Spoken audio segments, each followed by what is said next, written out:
प्रमेय 11.9 प्रमेय है समकोण त्रिभुज में कर्ण पर बना वर्ग शेष भुजाओं पर बने वर्गों के योग के बराबर होता है। देखिए हमें एक समकोण त्रिभुज दिया हुआ है, उस समकोण त्रिभुज का कर्ण है उसका वर्ग करते हैं, वह वर्ग बाकी जो दोनों भुजाएं हैं उनका वर्ग करके योग करते हैं उसके बराबर होता है। ये हमें सिद्ध करना है। तो देखिए हम क्या करते हैं, सबसे पहले बनाते हैं एक समकोण त्रिभुज। ये हो गया एक समकोण त्रिभुज ए बी और सी, और बी को हम रखते हैं समकोण। बी वाला जो कोण है वो क्या है, 90 डिग्री का समकोण है। तो लिखेंगे दिया है हमें क्या दिया है, दिया है कि त्रिभुज ए बी सी एक समकोण त्रिभुज है जिसका कोण बी बराबर 90 डिग्री है। ये हमको दे रखा है। सिद्ध करना, सिद्ध ये करना है कि कर्ण का वर्ग, कर्ण कौन होगा, 90 डिग्री के सामने वाली भुजा। तो 90 डिग्री का ये कौन है, इसके सामने भुजा कौन है, एसी। तो एसी का वर्ग बराबर होगा किसके, शेष दोनों भुजाओं के। शेष दोनों भुजाएं कौन बची, कर्ण को बाहर निकाल दें तो कौन बचा, ए बी, और कौन बचा, बी सी।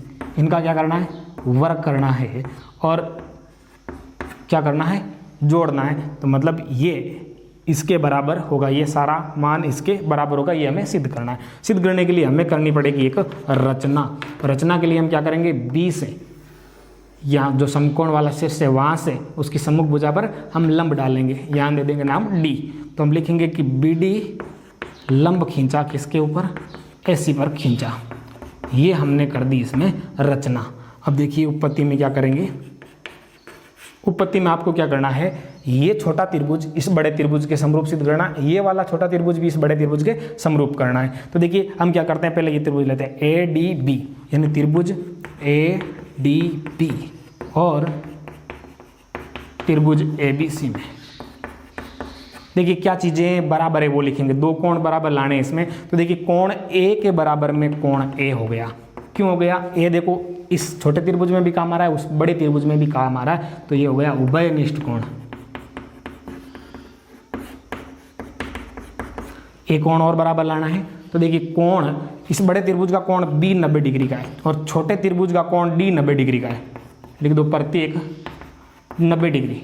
देखिए कैसे, ये हमने यहाँ लंब डाला तो कितने डिग्री कोण बना, 90। तो छोटे का जो डी है वो 90 का है, बड़े का बी है वो 90 का है। तो ये हो गया दूसरा कोण बराबर। अतः ए समरूपता से कौन से त्रिभुज समरूप होंगे, त्रिभुज ए डी बी समरूप है त्रिभुज ए बी सी के।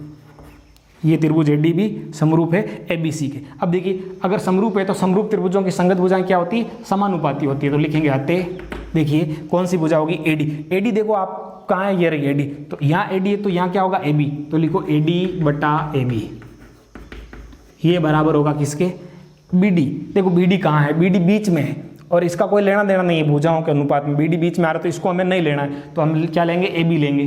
तो ये हो गया ए बी। देखिए यहाँ से हमने एक छलांग लगा के ए बी लिया, तो यहाँ से भी एक छलांग लगा के लोगे तो क्या आएगा, ए सी आएगा।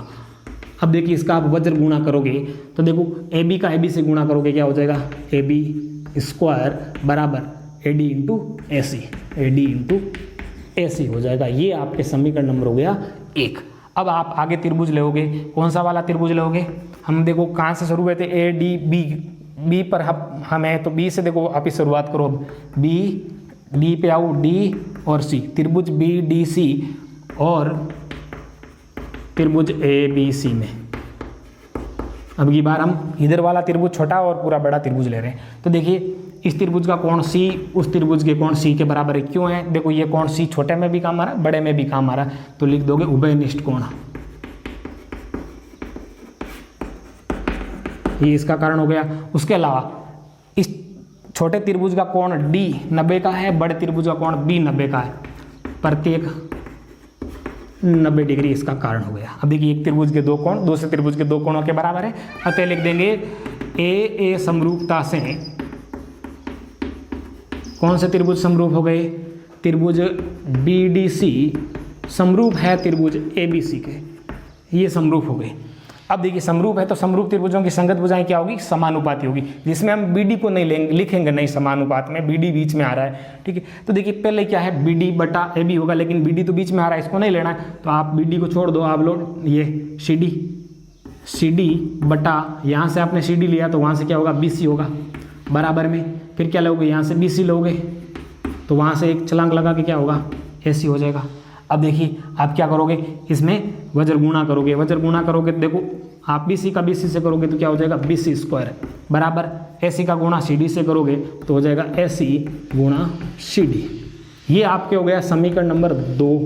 अब क्या करोगे आप समीकरण 1 और 2 को जोड़ लोगे, तो लिखेंगे समीकरण 1 व 2 को जोड़ने पर देखिए समीकरण में बराबर से इस तरफ की चीजें इधर जुड़ेगी, उस तरफ की उधर जुड़ेगी।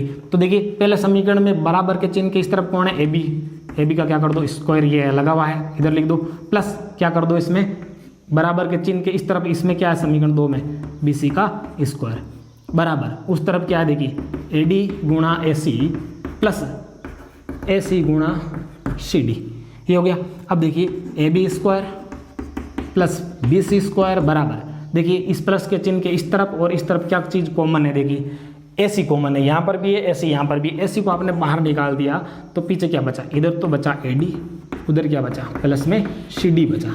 अब देखिए ये बराबर में AC गुणा AD और CD जोड़ोगे तो क्या बनेगा, देखो चित्र में देखिए ये AD है ये CD है, AD और CD जोड़ोगे तो क्या बनेगा पूरा AC बन जाएगा, तो यहाँ लिख दो AC।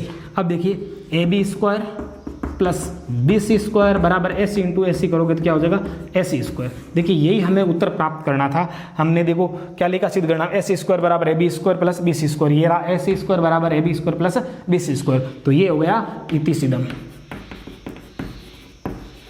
तो ये था प्रमेय 11.9। प्रमेय 11.10 बोधायन प्रमेय का विलोम। इससे पहले वाला जो हमने प्रमेय 11.9 पढ़ा वो क्या था, बोधायन प्रमेय था, ये इसका विलोम है। देखिए प्रमेय क्या है, किसी त्रिभुज की दो भुजाओं पर बने वर्गों का योग तीसरी भुजा पर बने वर्ग के बराबर हो तो वह त्रिभुज समकोण त्रिभुज होता है, ये हमें सिद्ध करना है। देखिए हमें एक त्रिभुज दे रखा है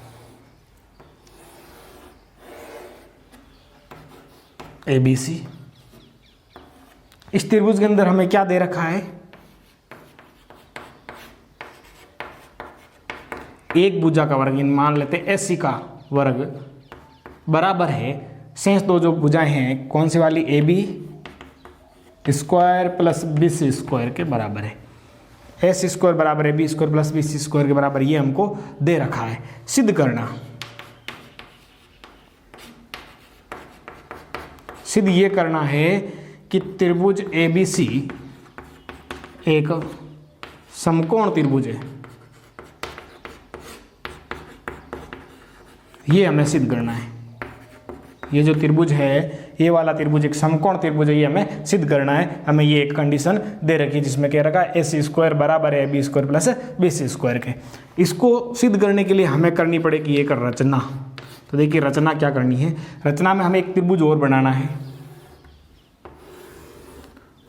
उसका नाम और कुछ रख दो आप PQR, लेकिन उसकी कंडीशन क्या रहेगी, ये PQ किसके बराबर रहेगी, AB के बराबर रहेगी, BC किसके बराबर रहेगी, QR के बराबर रखनी है, और ये वाला कोण कितने डिग्री का रखना है, 90 डिग्री का रखना है। हम एक त्रिभुज बनाएंगे रचना में, उस त्रिभुज की ये भुजा इस भुजा के बराबर रखेंगे, इस भुजा के बराबर ये भुजा रखेंगे, और ये वाला कोण 90 डिग्री का रखेंगे। तो रचना में लिखेंगे त्रिभुज PQR इस प्रकार बनाया कि PQ के बराबर AB व QR के बराबर में BC हो और कोण Q बराबर 90 डिग्री हो। ये हमने रचना कर दी, एक त्रिभुज बना दिया जिसमें ये भुजा इसके बराबर रखी, इस भुजा के बराबर ये रखी, और ये कोण 90 डिग्री का रख दिया हमने। अब देखिए हम उत्पत्ति में क्या करते हैं। उत्पत्ति में आप सबसे पहले तो दी हुई बात लिख दो, जो ये दी हुई है वो वाली, ये है AC स्क्वायर बराबर AB square plus BC square ये आप कारण लिख दो इसका दिया है, फिर लिख दो समीकरण नंबर 1। देखिए ये चीज़ हमको दे रखी है, वहाँ लिख दी, कारण लिख दिया, दिया है और समीकरण हो गया 1। अब देखिए आपको क्या करना है, समकोण त्रिभुज PQR में, देखिए PQR समकोण त्रिभुज हमने बनाया अभी, तो समकोण त्रिभुज है तो इसमें बोधायन प्रमेय लागू होगा, जो हमने इससे पहले वाला पढ़ा। तो बोधायन प्रमेय से क्या हो जाएगा, PR का स्क्वायर बराबर होगा PQ स्क्वायर प्लस QR का स्क्वायर के बराबर होगा। ये हो गया। अब देखिए या PR का स्क्वायर बराबर होगा, देखो PQ की जगह हम क्या रख सकते हैं, PQ के बराबर में कौन है, AB है, तो PQ की जगह हम रख देते हैं AB का स्क्वायर प्लस QR की जगह हम क्या रख सकते हैं, BC, क्योंकि QR के बराबर BC हमने रचना की थी, तो BC का स्क्वायर हो गया। कारण लिख दो रचना से, और ये समीकरण नंबर हो गया आपके 2। अब देखिए समीकरण 1 व 2 से, समीकरण 1 और 2 से देखिए, एक में क्या है, AB square plus BC square के बराबर में कौन है, SC स्क्वायर है। यहाँ AB square plus BC square के बराबर में कौन है, PR स्क्वायर है। तो यहाँ आप लिख दोगे SC स्क्वायर बराबर में हो जाएगा PR का स्क्वायर। देखो AB square plus BC square के बराबर में क्या है, PR स्क्वायर, और AB square plus BC square के बराबर में कौन है, SC स्क्वायर है। तो ये SC स्क्वायर और PR स्क्वायर बराबर हो जाएंगे। इधर से स्क्वायर कैंसिल हो जाएगा दोनों तरफ से, तो पीछे बचेगा आपके SC बराबर में PR। इसको कह दो समीकरण नंबर 3। अब आपको क्या करना है, अब आपको दोनों त्रिभुज लेने हैं, यानी त्रिभुज ABC व त्रिभुज PQR में, इनको आपको क्या करना है, सर्वांग सम सिद्ध करना है। तो उसके लिए देखो आप लिखोगे AB के बराबर में कौन है, PQ है, क्यों है, रचना से, ये रचना की थी हमने, देखो ये जब त्रिभुज बनाया था तो इसके बराबर में रखी थी ये भुजा। उसके बाद BC के बराबर में कौन है, QR, ये भी हमने रचना की थी। और एक चीज़ और चाहिए, तो वो देखो SC के बराबर में कौन है, PR। ये किस कारण से है, समीकरण नंबर 3 से, ये इसका कारण हो गया। अब देखिए एक त्रिभुज की 3 चीज़ें दूसरे त्रिभुज की 3 चीज़ों के बराबर है, तो इसका मतलब है दोनों त्रिभुज क्या है, सर्वांग सम है। अब देखिए चीज़ें क्या है, तीनों भुजाएं हैं, तो लिखेंगे आते S सर्वांग समता से त्रिभुज ABC सर्वांग सम है त्रिभुज किसके, PQR के। देखिए ये और ये त्रिभुज दोनों सर्वांग सम है, ये इसको पूरा ढक लेता है। अब इसका मतलब ये हुआ कि ये कोण इसको क्या करेगा, ढकेगा।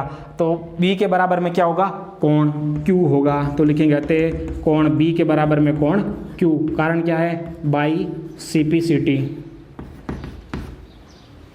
अब देखिए B का मान कितना हो जाएगा, कोण B बराबर में Q का मान कितना रखा था हमने, 90 डिग्री रखा था, तो ये कितना हो जाएगा, 90 डिग्री हो जाएगा। अब देखिए B 90 डिग्री का है, तो ABC क्या है, समकोण त्रिभुज है। तो लिखेंगे आते त्रिभुज ABC एक समकोण त्रिभुज है।